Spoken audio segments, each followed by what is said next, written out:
El Financiero en Línea presenta Ruleta de Mercados, una mesa de expectativas sobre los mercados de capital, dinero, divisas, commodities y mucho más. Gracias, nuevamente le agradezco este encuentro con el Financiero desde la redacción aquí en México, Distrito Federal, para el mundo de habla hispana.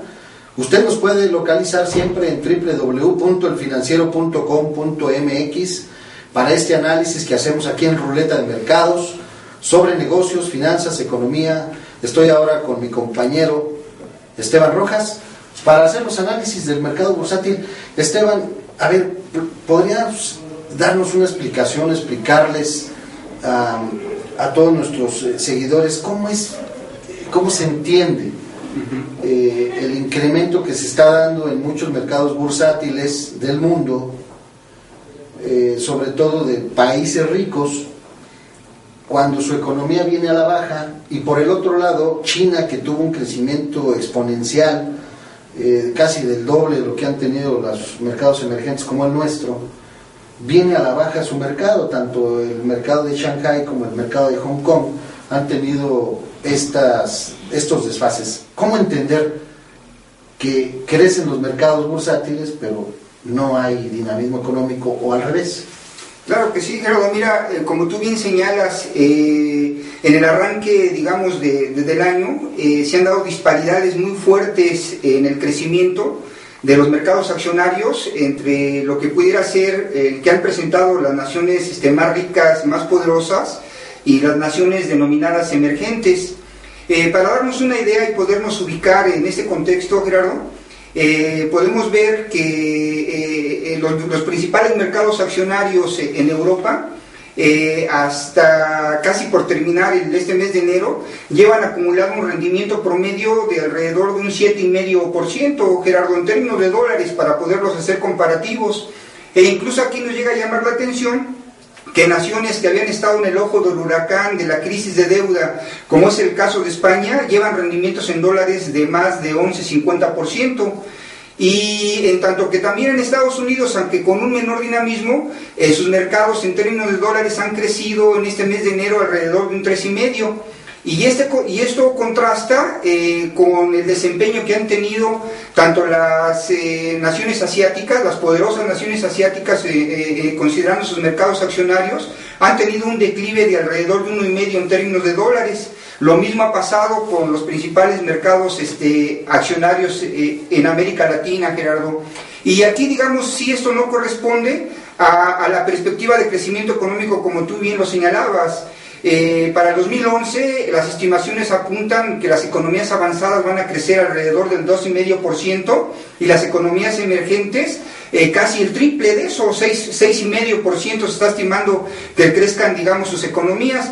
Y entonces, ¿a qué se debe esta explicación? De que si unas están creciendo más rápido, sus mercados accionarios se hayan quedado retrasadas, y las que supuestamente todavía van a crecer más lento han avanzado muy rápido. Yo creo que en el fondo de esto, Gerardo, lo podemos explicar porque, como tú recordarás, los mercados accionarios, particularmente los europeos, se vieron muy fuertemente castigados el año pasado, a finales del año pasado, por los temores de que la crisis de deuda se pudiera extender.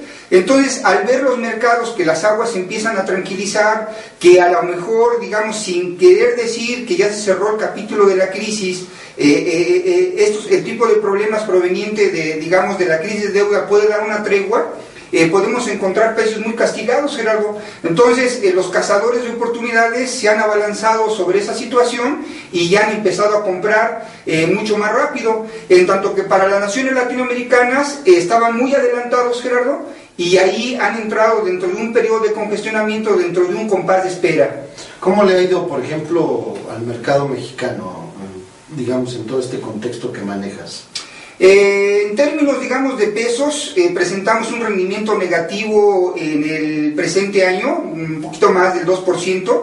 En términos de dólares, prácticamente estamos estables. Nos ha ayudado mucho el hecho de que el peso se hubiera fortalecido, y que digamos que el comportamiento de nuestro mercado no es ajeno a lo que le está pasando a los mercados emergentes, ¿verdad? A pesar de que la perspectiva, en este caso, para los reportes de las empresas mexicanas, que están por llegar a unos días, digamos, no es malo para el cuarto trimestre, Gerardo.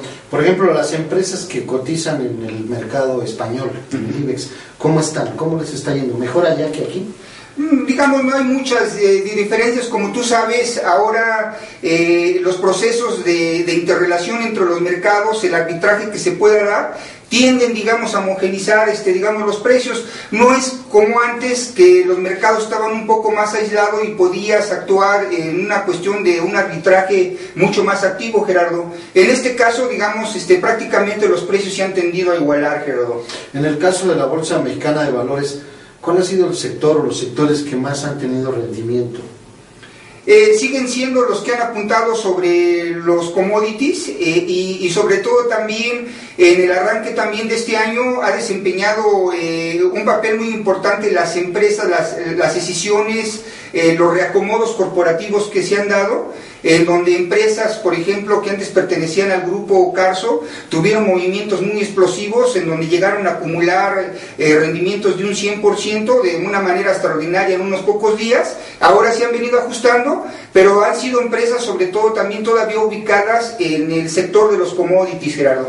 En el caso, Esteban, en el caso de la Bolsa Mexicana, ¿piensas tú que debería de cambiarse la canasta de las empresas que pesan dentro del, cuando se hace el ponderado para las empresas que pesan dentro de este índice, o está bien como está ahorita la bolsa?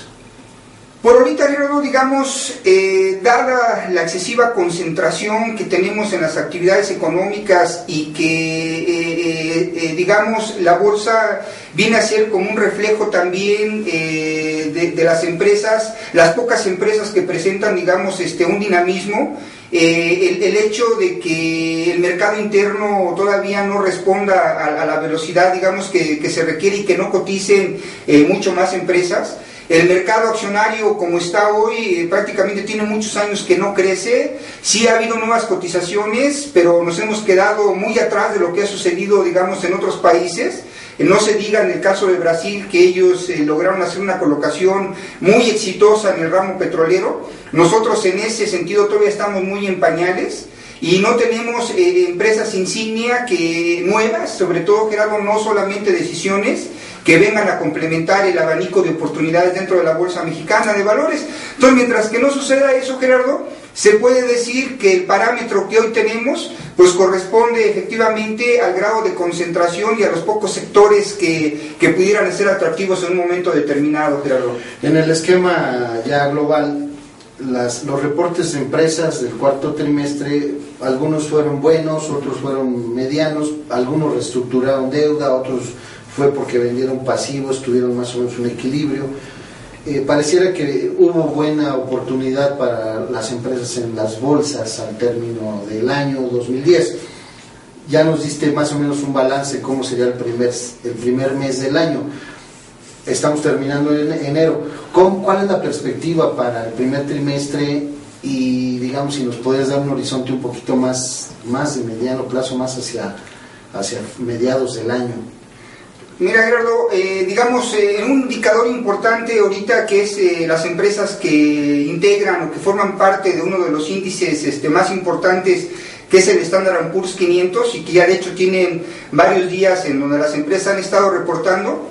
La perspectiva en general para el cuarto trimestre todavía es buena. La expectativa es de que presenten las utilidades alrededor de un crecimiento de un 30%, Gerardo, que es bastante bueno, muy similar al que tuvimos en el tercer trimestre. Sin embargo, Gerardo, hacia el primer trimestre sí pensamos que vaya a haber una desaceleración. Antes de anunciarse los recortes de impuestos en los Estados Unidos, la perspectiva es que para el primer trimestre y el segundo trimestre las utilidades crecieran alrededor de un 3, un 15%, con la posibilidad de que el PIB de los Estados Unidos pueda crecer en todo el año alrededor del 3%, Gerardo. Podríamos mejorar esa expectativa y que pudieran estar creciendo las utilidades alrededor de un 15 o 20%, Gerardo, para los próximos trimestres. Pues ahí está el diagnóstico, ahí está la radiografía de lo que está pasando en los mercados bursátiles. Gracias, Esteban Rojas, gracias a usted que nos ve, que nos escucha aquí en Ruleta de Mercados del Financiero. Les recuerdo que nos puede consultar en www.elfinanciero.com.mx. Que tenga la mejor de toda la semana. El Financiero en Línea presentó Ruleta de Mercados.